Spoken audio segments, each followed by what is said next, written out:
Alléluia, nous aimons Jésus. Voilà pourquoi nous sommes là. Shalom bien-aimé. Dieu nous aime. Nous allons parler de son amour. Toujours de son amour. L'amour de Dieu. Sa bonté vaut mieux que la vie. Shalom dans vos maisons. Shalom dans vos cœurs. Que la paix qui surpasse toute chose, celle d'Élohim, puisse entrer dans vos vies. Dans le nom de Jésus. Abonnez-vous s'il vous plaît. Comme d'habitude, nous vous demandons d'aller sur notre chaîne Isaac Kalonji Ministries sur YouTube et sur Facebook. C'est Evami Tabernacle et Jésus t'aime.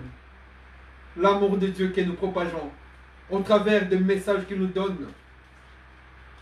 Que Dieu vous bénisse. Merci d'être devant votre petit écran, devant votre téléphone, pour nous suivre, pour suivre celui qui parle au travers de nous, Jésus de Nazareth de Galilée. Nous ne parlerons d'aucun autre homme. Nous ne servirons aucun autre homme, si ce n'est celui qui est mort à la croix pour nous. Celui qui nous a tant aimés, Jésus. Aujourd'hui, nous allons parler de quelqu'un qui a cru en cet homme. Et je crois que toi aussi, tu crois en cet homme. Je prie pour que tu puisses croire en cet homme si tu ne crois pas encore. Notre message de ce soir s'intitule « La foi triomphante ».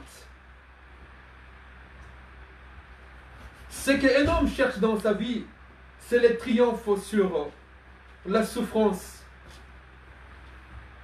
C'est le triomphe sur le malheur. C'est le triomphe sur les embûches. C'est le triomphe sur les barrières, sur les barricades. C'est le triomphe sur la maladie. C'est le triomphe sur la difficulté. Le triomphe pour que la joie soit parfaite dans nos cœurs. Pour que la paix ne soit pas perturbée. Nous avons besoin de la foi qui triomphe. La foi triomphante est indispensable dans le monde d'aujourd'hui.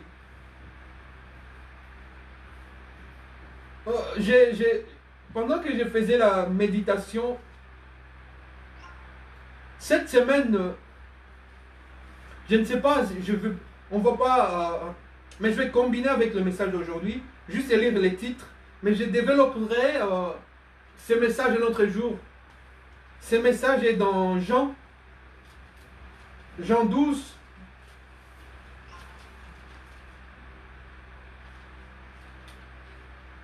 Le livre de Saint Jean,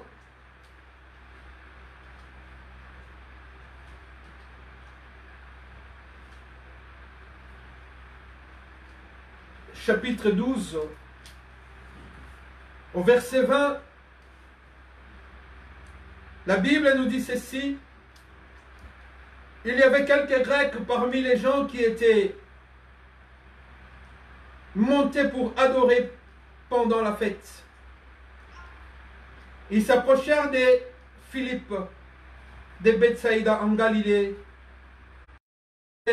Seigneur, nous voudrions voir Jésus. Alléluia. Je peux reprendre s'il vous plaît. Cette parole m'a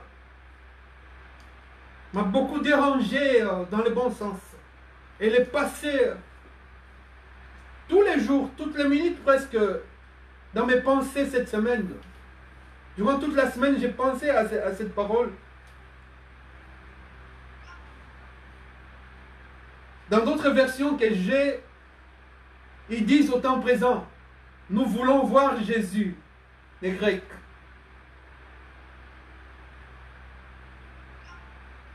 Je reprends la lecture. Ça m'a beaucoup dérangé cette semaine. Ça a envahi mes pensées toute la semaine, cette parole.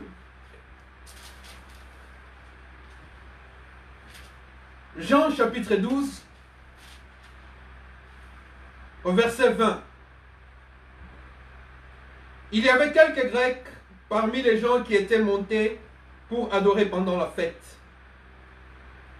Ils s'approchèrent de Philippe, de Bethsaïda en Galilée, et lui demandèrent, Seigneur, nous voudrions voir Jésus. Qu'y a-t-il de mieux dans la vie, si ce n'est cette demande? Qu'y a-t-il de meilleur dans la vie, si ce n'est cette demande que les Grecs ont formulée à Philippe?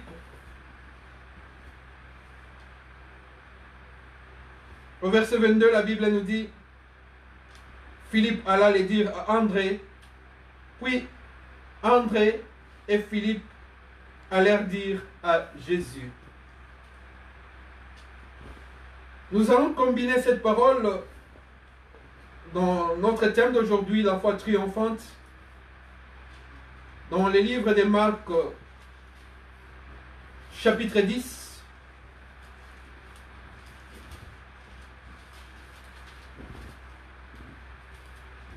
au verset 46,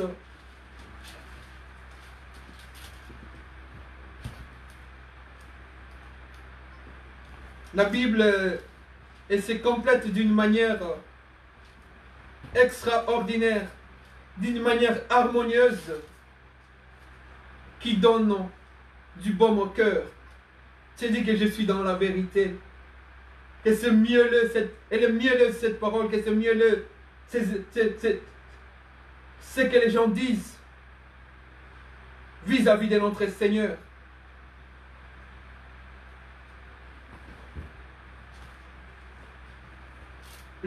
Marc plutôt, chapitre 10, au verset 46, la Bible stipule ceci, ils arrivèrent à Jéricho, et lorsque Jésus en sortit avec ses disciples, et une assez grande foule, un mendiant aveugle, Bartimée, fils de Timée, était assis au bord du chemin. Il entendit que c'était Jésus de Nazareth et se mit à crier, Fils de David, Jésus, aie pitié de moi. Alléluia. Plusieurs lui faisaient des reproches pour les faire taire, mais il criait d'autant plus, Fils de David, aie pitié de moi. Oh gloire. Jésus s'arrêta et dit, appelez-le. Ils appelèrent l'aveugle en lui disant, prends courage, lève-toi, il t'appelle. Et l'aveugle jeta son manteau, s'éleva d'un bond et vint vers Jésus. Jésus prit la parole et lui dit, que veux-tu que je te fasse? Rabouni, lui dit l'aveugle, que je recouvre la vue. Et Jésus lui dit, va, ta foi t'a sauvé. Aussitôt, il recouvra la vue et s'est mis à suivre Jésus sur les chemins. Alléluia. Que Dieu bénisse cette parole triomphante, glorieuse, puissante. Oh, j'aime. Je pense, c'est parmi le verset que j'ai le plus prêché durant plus de 30 ans. À chaque fois que je lis ce verset, c'est comme si j'ai découvert quelque chose de neuf. Je me dis, mais cet homme, il ne voyait pas. Mais la foi lui a dit que c'est lui que tu entends, celui qui est en train de passer, est un autre homme, est un homme extraordinaire. Crie à lui, appelle-le, crie à plein gosier, il t'écoutera, il te répondra, tu le glorifieras. Bartimée, fils de Timée, un aveugle qui n'était pas comme toi et moi. Je m'imagine qu'il était sans ressources aussi, parce qu'il faisait la manche. Il vivait de la mendicité. Il vivait de la manche. Il n'avait pas de ressources financières autres que la manche. Quel malheur pour cet homme. Donc sa vie dépendait de la bonne humeur des gens. Sa vie dépendait de la magnanimité des gens qui pouvaient lui jeter un petit sou, un petit rond dans sa main pour qu'il puisse survivre. Cet homme était dans la souffrance. Non seulement il n'avait pas la vue, il était aveugle, mais il n'avait pas de moyens. Et je crois aussi qu'il n'avait pas de frères et sœurs pour l'aider à vivre mieux. Sinon, il n'allait pas faire la manche. Il n'allait pas être mendiant. Il n'allait pas mendier. C'est pas facile de mendier, bien-aimé. Des fois, tu peux sortir. Tu oublies ton porte-monnaie. Tu te retrouves devant une situation. Tu touches tes poches, tu n'as rien. Ne fût-ce que pour emprunter chez quelqu'un. Tu t'es dit, je vais me rabaisser. Je vais m'humilier. Mais lui, il avait pris sa personnalité, son amour propre, il l'a jeté au placard. Il s'est dit, si je ne fais pas la mendicité, je mourrai de faim. Mais cela était dans le plan d'Élohim, était dans le plan de Dieu, était dans le plan de Jésus. Ces jours-là, je ne sais pas si Jésus avait passé la nuit sur la montagne. Je ne sais pas si Jésus avait passé la nuit chez Pierre. Parce qu'étant sur cette terre, l'homme de Galilée n'avait pas de maison. C'est pourquoi il avait dit, le Fils de l'homme n'a pas l'endroit où mettre sa tête. Les tanières, les loups ont des tanières. Mais moi, Fils de l'homme, je n'ai pas d'endroit où mettre la tête. Mais cela était aussi spirituel. Mettre sa tête, je vous expliquerai un autre jour. C'était aussi une parole prophétique qui devait s'accomplir autrement que physiquement, matériellement. Ça devait s'accomplir sur le plan spirituel. Et ce jour-là, il s'est levé dans son plan divin, dans son plan merveilleux.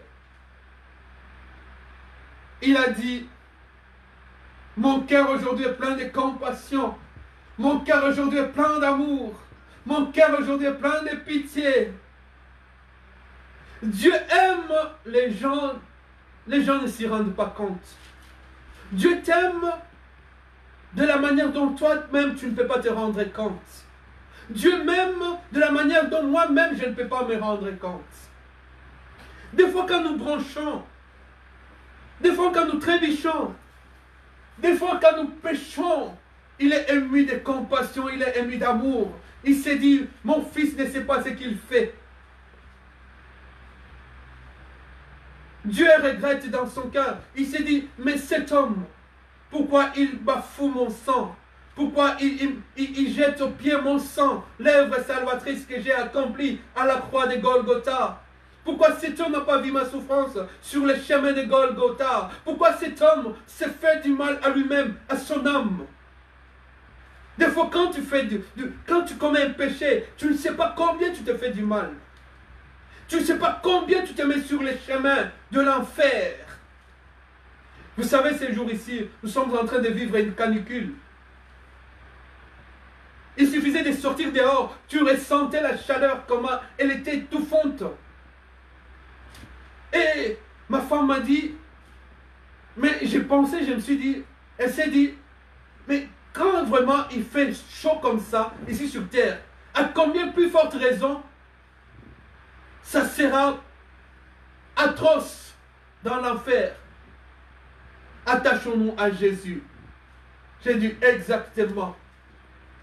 Si nous suffoquons avec la chaleur étouffante d'ici-bas, à combien plus forte raison le feu éternel qui s'allume dans l'enfer, dans la géhenne, où les gens, ils sont en train de chercher même une goutte d'eau sur leur langue, comme nous dit la Bible, de l'histoire de Lazare et les riches.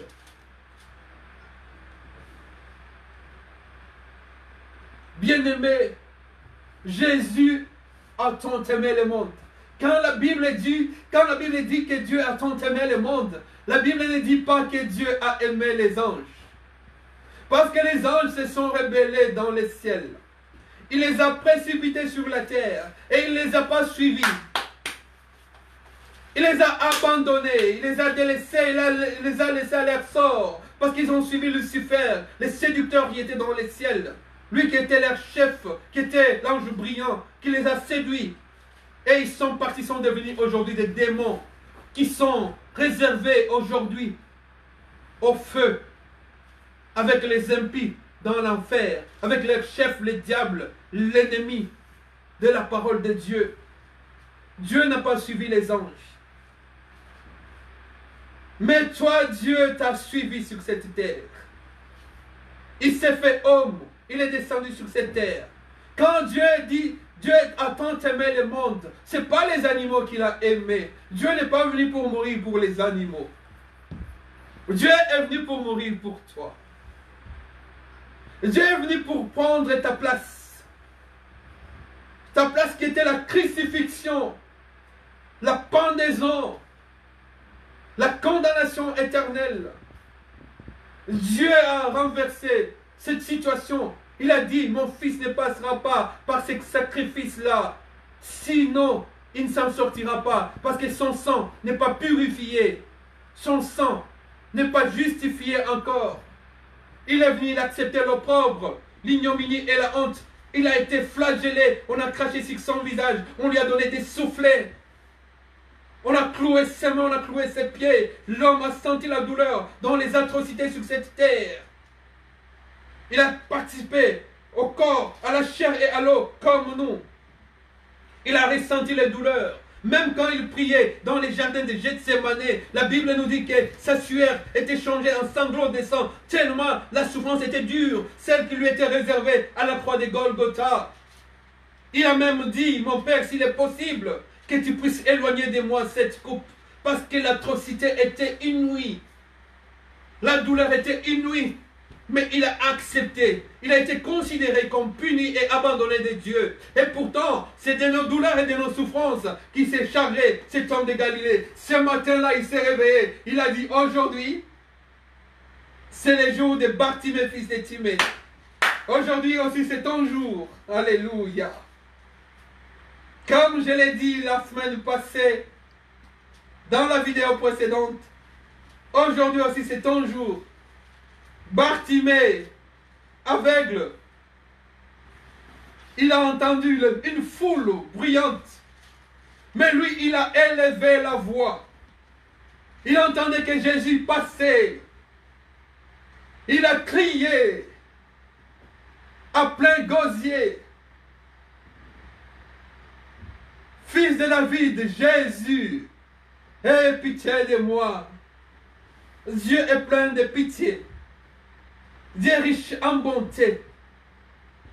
Sa bonté se renouvelle chaque matin. Il remplit sa réserve. Plein de sa compassion le matin. Jésus, il remplit d'amour, c'est pas. Et quand il marchait, il était plein d'amour. C'est pas. Il était plein d'amour. Plein de grâce. C'est pas été plein de miséricorde. C'est pas été plein de compassion. L'homme de Galilée, le matin quand il s'est réveillé, il a dit aujourd'hui, je vais vers Bartimée, fils de Timée, négligé, abandonné, délaissé. Aujourd'hui, il sera face à moi. Aujourd'hui, il me verra. Les Grecs, comme je vous ai lu, ont cherché à voir Jésus. Il faut chercher à voir Jésus dans sa vie. Voir Jésus. Alléluia. Voir Jésus dans sa vie. C'est voir sa vie changer. Voir Jésus dans sa vie, c'est l'assurance de la vie éternelle. Voir Jésus, c'est le gage d'éternité dans sa vie. Voir Jésus, c'est l'assurance à vie. Dans cette vie et dans la vie à venir. Assurance vie. L'assurance vie véritable, c'est Jésus. Tu ne dépenseras rien. Juste ça, ta foi. Et juste ta foi, applique juste ta foi et tu auras l'assurance vie qui est Jésus de Nazareth de Galilée. Et n'entends pas ceux qui te disent que non, ne veux pas à Jésus, ne va pas à Jésus. Non, toi crie. Fils de David, aie pitié de moi, il aura pitié de toi, quelle que soit la teneur de ton péché, de ton mauvais caractère, de ton passé noirci, de ton passé alourdi par les sangs, par des viols, par des crimes, ton passé qui n'est pas glorieux, mais aujourd'hui crie seulement à Jésus. Il va te laver, va te purifier, et tu seras à lui. Crie seulement et tu le verras. Quiconque invoquera le nom du Seigneur Jésus sera sauvé. Bartimée, fils de Timée, a invoqué Jésus. Jésus n'était pas sourd. Jésus a dit dans sa parole, Dieu dit dans sa parole, je ne suis pas un sourd moi qui a créé l'oreille. Ne pourrais-je pas entendre? Crie. Viens crier à Jésus. Viens parler à Jésus. Invoque Jésus, appelle-le. Ne suis pas la foule. La foule n'a pas toujours raison. La foule, ces jours-là, lui interdisait à cet aveugle mendiant d'appeler Jésus, d'invoquer Jésus, de crier Jésus, d'appeler Jésus. Mais lui n'en a pas fait cas de tout ça. Il a encore élevé la voix. Eh, pitié de moi, fils de David. Jésus. Les autres venaient. Et toi, tais-toi. Il a dit non, je ne m'étais pas. Je ne m'étairai pas. Il faut qu'il m'aide. Il faut qu'il aille, qu'il ait pitié de moi. Il faut qu'il vienne. Et l'homme riche en bonté, l'homme de Galilée, Jésus de Nazareth de Galilée, Jéhovah Sabaoth, il a dit, appelez-le. Et ceux qui sont allés lui dire, Bartimée, il t'appelle. Prends courage. Prends courage, bien-aimé. Prends courage d'appeler Jésus. Ça ne te coûtera rien. J'ai toujours dit, la vie chrétienne est la plus facile, la plus accessible. Ça ne demande pas beaucoup d'efforts. Ça demande tout simplement la foi, de croire en Jésus, de l'appeler pour qu'il vienne dîner avec toi, habiter avec toi, vivre avec toi. Et c'est tout. Il n'y a pas de cérémonie, il n'y a pas de rites, il n'y a pas des imprécations à faire, il n'y a pas de conditions à remplir, il n'y a pas de critères. Quiconque invoquera le nom du Seigneur Jésus sera sauvé. Et ce jour-là, Bartimée était sauvé. Aujourd'hui aussi, c'est ton jour. Tu seras sauvé. Si tu l'invoques dans ta maladie, si tu l'invoques dans tes problèmes, si tu l'invoques dans tes difficultés, il est là. Tu as une maladie incurable.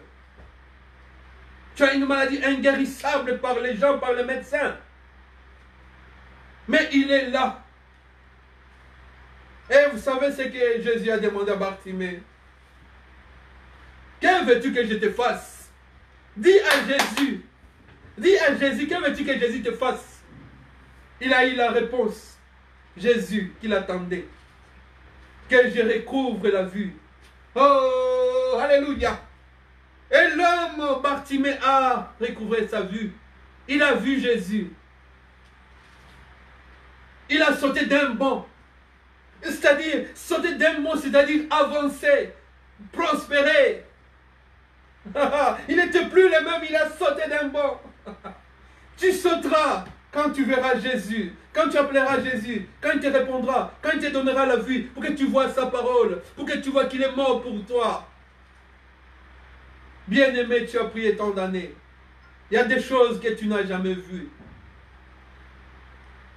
Il y a des choses que tu demandes, mais tu ne les as jamais palpées, tu ne les as jamais vues. Aujourd'hui, il te dit, que veux-tu qu'il fasse pour toi? Moi aussi, j'ai des choses que je dois voir. Je veux les voir, Seigneur, aujourd'hui. Je veux les voir moi aussi. Il y a des choses que moi aussi je vais le voir, que je vais voir. Toi aussi, tu as des choses. Tu as prié, tu as jeûné. Tu es allé en retraite. Tu as demandé des prières de délivrance. Mais aujourd'hui, il te demande tout simplement, que veux-tu que je te fasse? Que veux-tu qu'il fasse pour toi aujourd'hui? Que tu voies. Il faudra que tu voies. Il faut que tu voies. Tu dois voir. Tu dois recouvrer la vue. Tu dois voir. Voir, c'est toucher. Voir, c'est distinguer. Faire la différence entre les choses. Voir, ce n'est plus être conduit par quelqu'un d'autre, par une canne ou par un accompagnant, un accompagnateur. Non. Voir, c'est marcher maintenant sous la conduite de Jésus. Il est là devant toi aujourd'hui. Que veux-tu qu'il fasse pour toi? Je prie que Jésus te bénisse. Alléluia. Je prie que Jésus te bénisse pour que tu voies. Que moi aussi je puisse voir. Que nous voulons maintenant dire comme les Grecs. Seigneur, nous voudrons voir Jésus. Nous voulons voir Jésus. Que notre Seigneur nous aide et nous bénisse. Alléluia. Oh Père. Oh ma Père. Jésus. Alléluia, alléluia, alléluia, alléluia.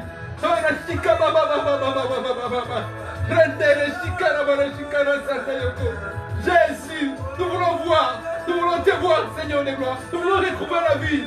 Seigneur, vois ce que tu nous as promis, ce que nous te demandons, Seigneur de gloire, Jésus. Alléluia. Jésus, Jésus, Jésus, Jésus. Alléluia.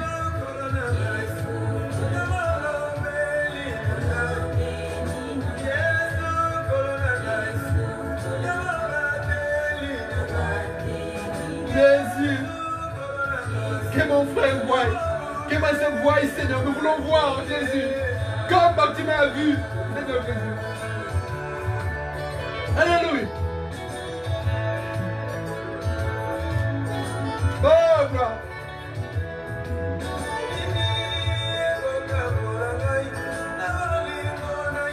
Jésus. Jésus.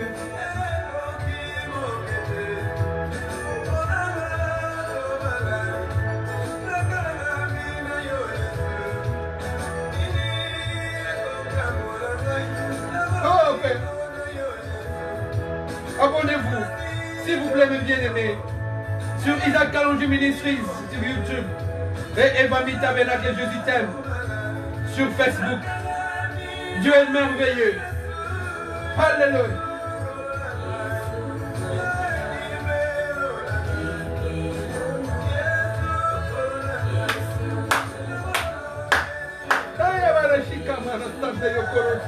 Alléluia. Jésus.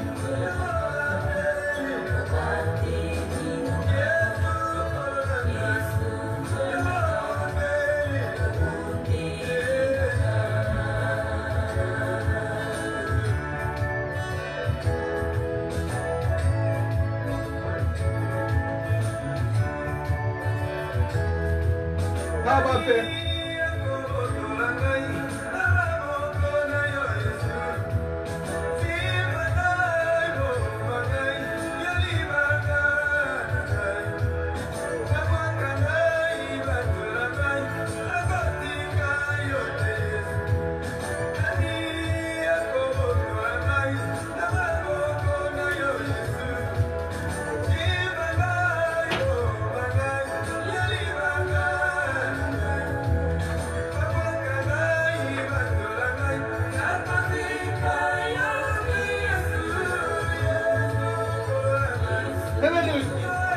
Jésus.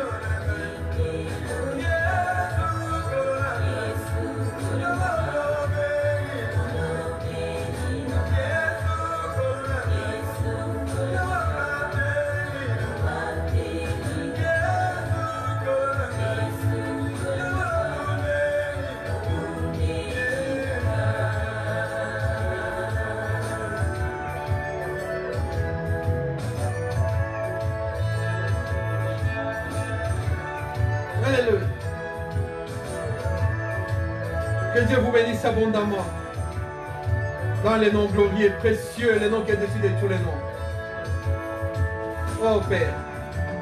Yehoshua Hamashiach. Alléluia.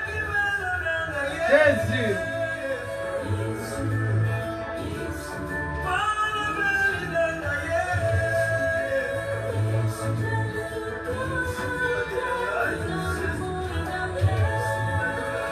Likez nos vidéos. Aimez nos vidéos. Nous avons besoin de vos likes, bien-aimés. Jésus est vivant. Jésus est puissant. Il est glorieux, merveilleux. Qu'il vous bénisse cet homme.